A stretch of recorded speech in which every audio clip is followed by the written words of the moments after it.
मैं 4 बहनों में सबसे बड़ी थी। पापा क्लर्क थे। बमुश्किल उन्होंने हम चारों को पढ़ाया था। मुझ पर तो उन्हें खास नाज था। हमेशा कहते, जया तू मेरी बेटी नहीं बेटा है। तुझे मैं इस काबिल बनाऊंगा कि तू मेरी जिम्मेदारियां संभाल सके। माँ का स्वास्थ्य अक्सर खराब रहता। बीमार माँ की परिचर्या और 3 छोटी बहनों की देखभाल करते करते कब मेरा बचपन दफन हो गया पता ही नहीं चला। शाम को जब छोटी बहनें खेलने जाती तो मैं भी बाहर जाने के लिए माँ से बाल सुलभ हट करती। माँ समझाती, तू खेलने चली जाएगी तो चीनी मुझे परेशान करेगी। तेरे पापा ऑफिस से लौट आए तब चली जाना। लेकिन थके हारे पापा को पानी पिलाते, चाय नाश्ता देते। शाम का धुंधलका चारों तरफ फैल चुका होता। पोस्ट ऑफिस का काम हो या बैंक का, केमिस्ट से दवाई लाने का या छोटी बहनों के फॉर्म भरने का, सब मैं ही करती। बचपन से ही अपने मन को मारती मारती मैं जैसे पत्थर हो गई थी।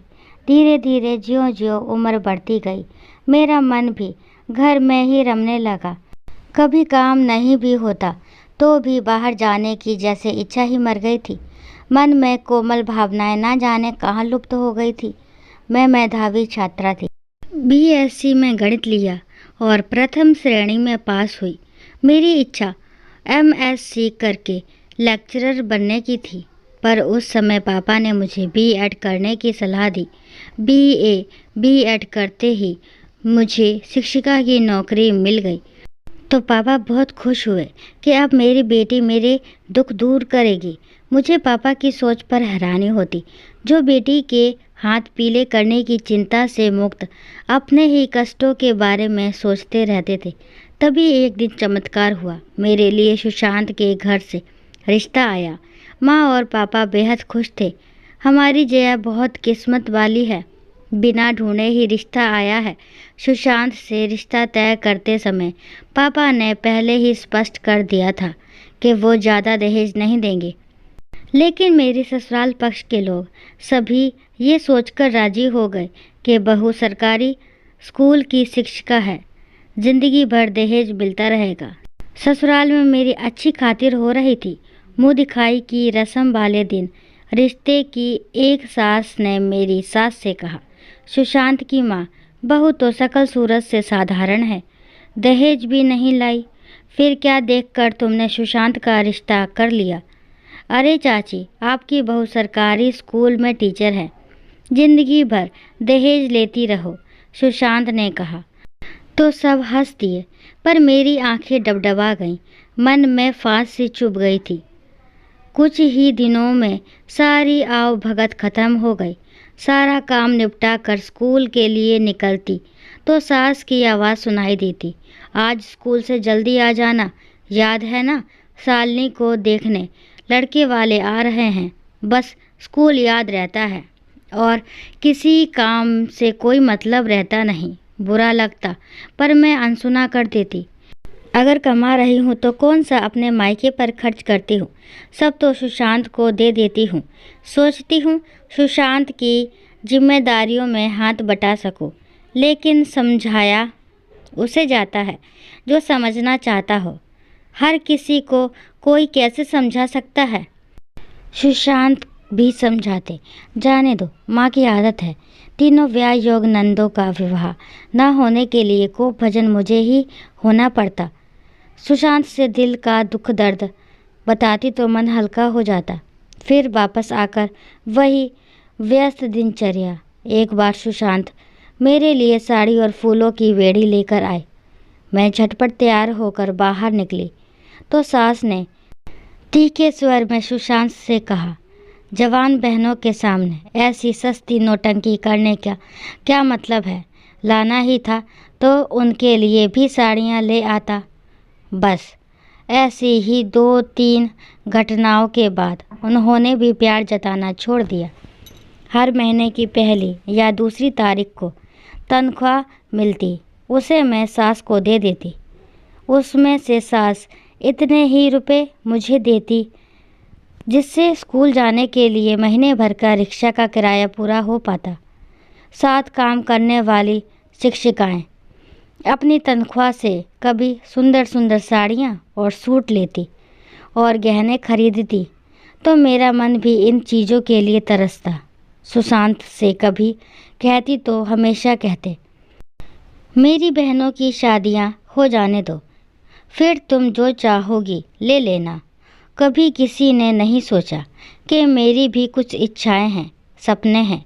मैं सिर्फ पैसे कमाने की मशीन बनकर रह गई। साल 6 महीने में कभी हम पिक्चर देखने जाते तो ननदें साथ रहती। कभी स्कूल में किसी चीज़ के लिए चंदा देना पड़ता तो सास की त्योरियाँ चढ़ जाती। समय के अंतराल के साथ तीनों नंदों का विवाह हो गया। 6 साल बाद कुणाल का जन्म हुआ तो सबकी खुशी का ठिकाना न रहा। नामकरण का फंक्शन धूमधाम से मनाने के लिए मैंने और सुशांत ने कर्ज ले लिया था। मेरे मायके से भी सभी रिश्तेदार जमा हुए थे। हमेशा की तरह लेन देन के मामले को लेकर खुसर फुसर होती रही। मेरे मायके वालों के जाते ही सुशांत मुझ पर बरस पड़े। तुम्हारे पापा को जरा भी समझ नहीं है, इतने दिनों बाद हमारे घर बच्चा हुआ है और इतने सस्ते में टरका दिया। अपमान से जड़ हुई मैं कुणाल को छाती से चिपकाए थर थर काँपती रह गई थी। समय गुजरता ही गया, बच्चे जवान हो गए। कुणाल पढ़ने में होशियार नहीं था, उसकी संगत भी बुरी थी। सबने सलाह दिया उसकी शादी कर दो तो सही राह पर आ जाएगा। बचपन से ही कुणाल ने इस घर में मेरा अपमान होते देखा था, इसलिए उसके स्वभाव में माँ का आदर जैसी कोई भावना थी ही नहीं। गर्मियों की छुट्टियाँ शुरू हो गई। मेरी छोटी बहन आरुषि अपनी बेटी और छोटे गुदगुदे बच्चे के साथ 2 दिनों के लिए हमारे घर आई। स्कूल से छुट्टी लेकर मैं पूरे समय उसके बच्चे के साथ खेलती रही। पूरा घर छोटे बच्चे की किलकारियों और अटखेलियों के साथ गूंज उठा। बच्चे के साथ खेलते खेलते मैं खुद भी छोटी बच्ची बन गई थी। विदा का दिन नज़दीक पहुंचा तो मैं एटीएम से पैसे निकालकर बहन के लिए सिल्क की साड़ी और सोने की चैन, दामाद जी के लिए सूट का कपड़ा और बच्चे के लिए खिलौने और कपड़े ले आई। देखते ही कुणाल का चेहरा गुस्से से तमतमा गया। सुशांत को भी अच्छा नहीं लगा होगा, ये तो मैं उनके हाव भाव और मुख मुद्रा देखकर पहचान गई थी। आरुषि के जाते ही कुणाल बरस पड़ा। माँ, तुम्हें पता भी है अभी दुकान के लिए कितने पैसे चाहिए? इन लोगों पर इस तरह पैसे लुटाने की क्या ज़रूरत थी? आखिर चाहती क्या हो तुम? मैं क्या चाहती हूँ?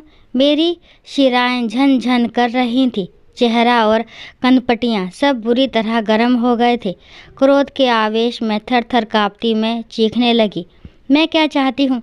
सुन, मैं अपनी मर्जी से जीना चाहती हूँ। मेरे जो जी में आएगा वही करूँगी। दिन रात एक करके मैं कमाती रहूं और खर्चों का हिसाब तुम लोगों को देती रहूं। जो जी में आएगा वही करूंगी। तो होता कौन है मुझसे हिसाब लेने वाला? मेरी आवाज़ लड़खड़ाने लगी और सीने में तीव्र पीड़ा का एहसास होने लगा। डाइनिंग टेबल पकड़कर खड़े होने की कोशिश की तो लड़खड़ा कर मैं फर्श पर ढह गई। होश आया तो मैं अस्पताल में थी। इन्हीं सोचों में डूबी हुई न जाने मैं कब सो गई। जब आंखें खुली तो सुबह हो चुकी थी। सुशांत खिड़की के पर्दे खिसका रहे थे। मुझे जगा हुआ देखकर वो मेरे पास आकर बैठ गए। मेरी हथेली को अपने हाथों में दबाकर पूछा, जया, अब कैसा लग रहा है? मैंने धीरे से उन्हें आश्वस्त किया, चिंता ना करें, अब मैं ठीक हूँ। सुशांत की आंखें नम हो आई थी। बोले, जया, मुझे क्षमा कर दो। जब मैंने ही तुम्हारे मन को समझने की कोशिश नहीं की तो कुणाल को क्यों दोष दें? वो तो बच्चा है।